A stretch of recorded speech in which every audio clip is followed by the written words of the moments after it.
Hey guys, how's it going? How are you? I hope that you are taking great care of yourself and also challenging yourself to be involved, to take part in the conversation that's happening, to be part of the radical changes that have needed to happen for a long time, and not just with race, but I think that this pandemic has really shown us different ways to exist in the world and different ways that the current systems don't support us, and how we can come together and go within and create our own more supportive ways of life.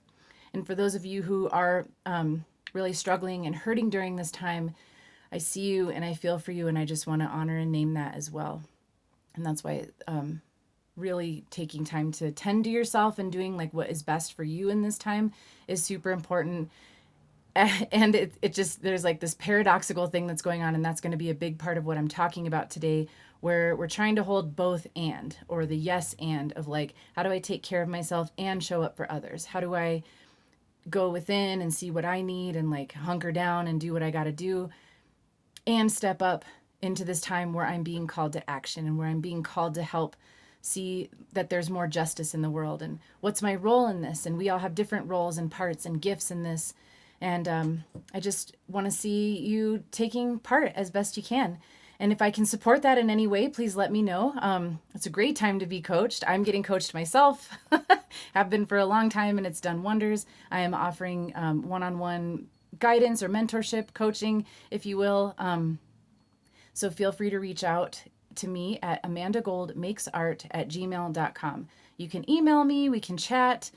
We can set up a free discovery call where I can just see what's going on, and we can talk and see if I can help, and just kind of go from there. So, yeah, I'm really excited to talk to you today. So today is my deal called Thursday Thoughts, and I've got a little structure for it now. So I'll be sharing three parts. The first part is what's inspiring me right now. What am I excited about? Who am I listening to? Who am I following? That kind of thing. So I've got someone that I'm excited to share with you today. And then the middle part is the part where I talk about the kind of thoughts that I'm working with and the coaching that I'm giving myself, and just what's coming up for me, and then kind of like coaching you on that same thing as well. And just sort of like, we're in this together, and I do it on myself, and I'm struggling with it. If you're struggling with it, you can see how I'm dealing with it. And then the last piece is a win or a victory. And I want to hear yours too. So please feel free to jump into the comments or in my email, because I think it's just as important to share the victories and and the wins and the good news as it is to share about the struggles and what's like grinding our gears and stuff. It's all welcome. All right. So the first thing, the thing that so I'm always inspired by a billion things. And before I get on the thing, I have to decide like, well, what's the one thing I'm going to share with you? I'm reading lots of books. I've got this magazine I love, la, la, la. But I decided that the main thing that's really been like nourishing my spirit and that I'm excited to listen to, and I was so glad I found it, is a podcast, and it's called Tarot for the Wild Soul with Lindsay Mack. And that goes with kind of my reinvigorated love of tarot. And I've really been diving deeper with that and teaching myself more and learning about it more. And I'm just going to throw this out there. Actually, I didn't really plan on doing this, but I'm getting really excited about how tarot can influence my coaching. And if you would like a free reading, like a free session where I pull some cards and we kind of use that to guide a mini coaching session. And when I say mini, it could be like 30 minutes, which is substantial. If you're into that, it'd be kind of an experiment. I haven't like searched much. I'm sure there are other people doing similar things.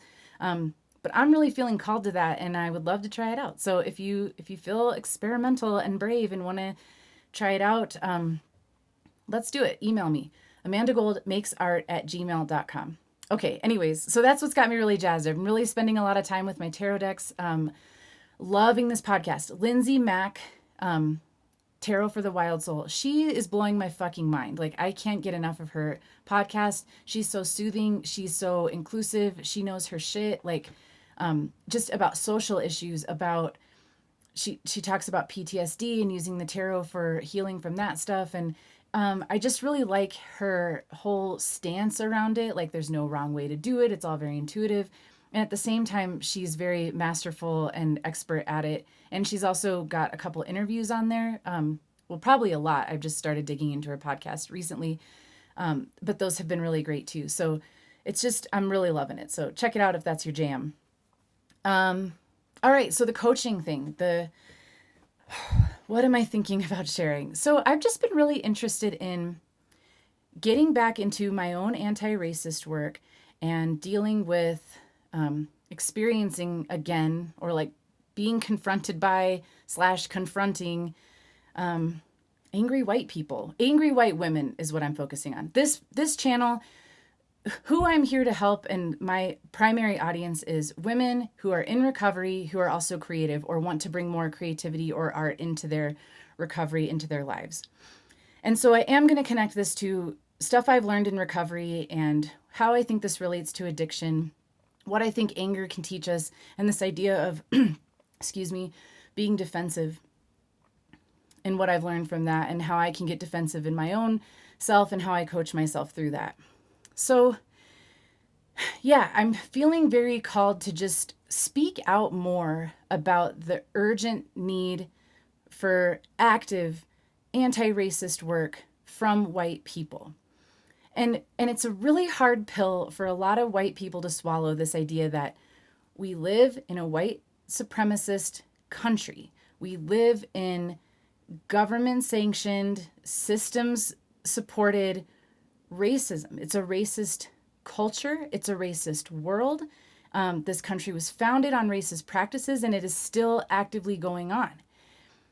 And what happens is people hear this and they get really like, I'm not a racist. How dare you call me a racist? And in fact, this video is kind of spurred by an exchange that happened in this coaching group I'm part of. And it was this white woman who just got so mad that people even brought up the idea that no one was even like finger pointing at her and saying, you're a racist. It was just saying like, yeah, we as white people have a lot of work to do. Let's do it. And we're digging into it together, and we're having conversations about it, and we're doing thought work around it, and we're using coaching to do this kind of work. And she was just got really offended, super defensive, really angry. And she was saying those tired old cliches about like, why can't we all just love each other? And she was taking it to mean like people were calling her bad names, and she was saying how we have mixed marriages now, and there's biracial babies, and they're beautiful, and how can you say that we live in a blah blah blah? And it's like, oh honey, like, so I found myself struggling with trying to have patience with that. And what helps me is remembering, first of all, that I wasn't born knowing this stuff either. Okay, like we all are raised in this system, in this culture. I mean, obviously we're not all raised in the same way. Sorry. I'm speaking about the West, specifically the US. Those of us who grew up here and were, conditioned here and socialized here, this is in us, right? And I understand that it's painful to admit that, especially when I believe most people do want to love. I believe our fundamental goodness is not to hate each other based on the color of our skin. So I think it's understandable, I guess, that it's a hard pill for some people to swallow. What do you mean I'm racist? What do you mean I got all this work to do? And then if you do have the courage to start digging into it, if you do take that on as a duty, as a citizen, which I believe it is, because Black people are being murdered, people of color are being murdered and prosecuted and not given the same rights. And it's just time for us to like get over our own discomfort and step up and do our work as white people, right? But I understand when you're first engaging with this work that it's really ugly and painful. Like for me, when I first started doing it, I remember that I considered myself anti-racist, almost violently so. Like I hated racism. Like I was very just I couldn't get it. It broke my heart. I cried about it. I was angry about it. I wanted to fight people about it. But it wasn't until many years later that I started to understand these concepts of like white supremacy and how it lives within me, and how I have to like actively look at it and seek it out and then uproot it and look at the ways that I'm complicit and understand what white privilege is and how that's a part of me. And it does not feel good. Like there was a lot of guilt that came up. There was a lot of shame. There was a lot of resistance and pain and just like, oh, I'm exhausted. I need a break. And it's like, Black people don't get breaks. People of color don't get breaks. So I really have been working on building capacity within myself. That's another role that I think white people have, and that we need to actively pursue, this ability to hold space and this ability to be uncomfortable. And this is why coaching is so great. Like we work with every thought, every feeling. And so you can learn to navigate this as well. But we've got to be better at being uncomfortable and just getting out of our shit and getting out of the center of the world and like learning how to see the ugly, painful stuff.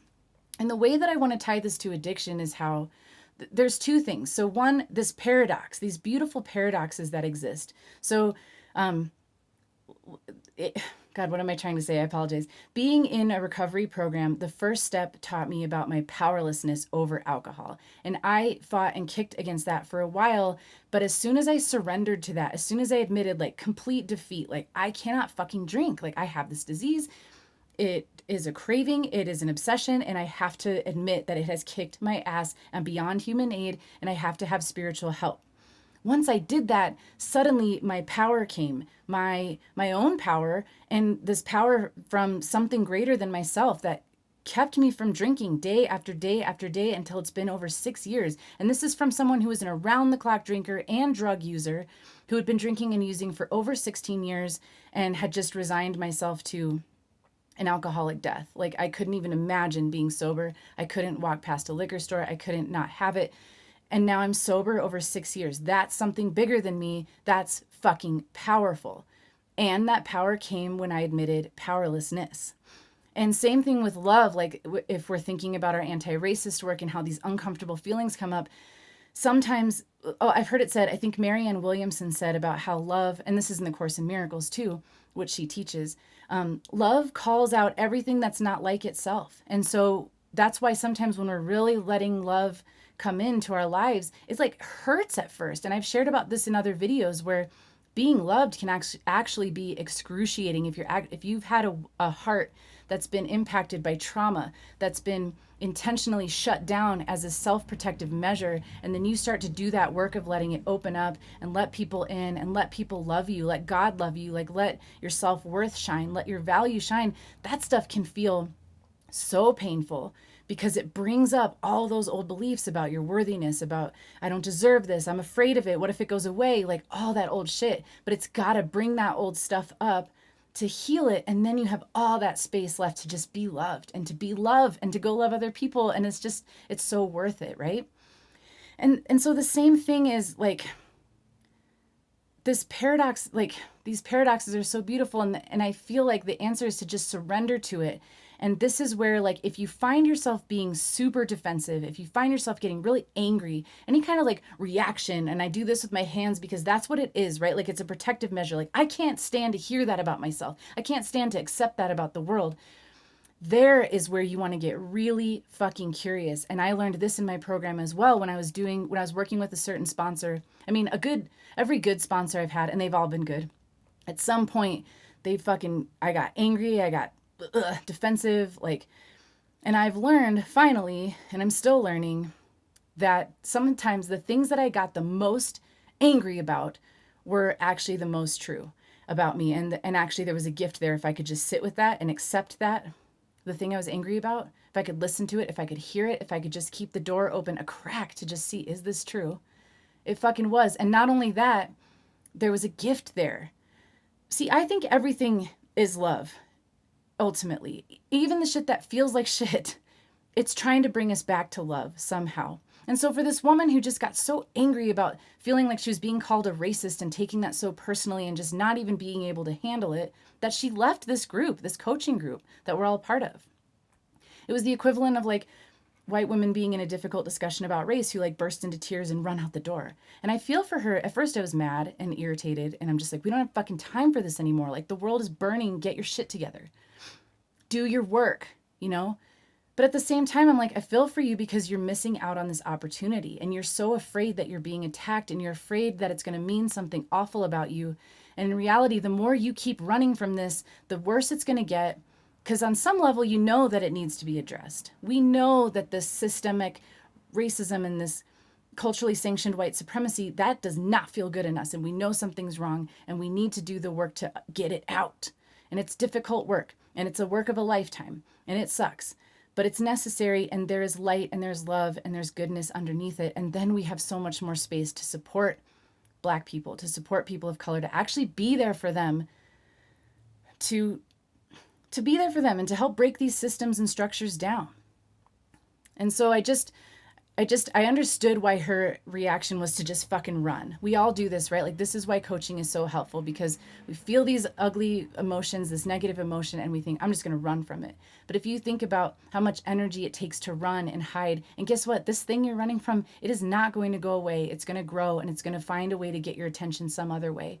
And so I just wish for her that she finds a way to sit with whatever she was going through today, and sit with this new to her information about internalized racism and stuff like that, and hopefully have the courage to do that work.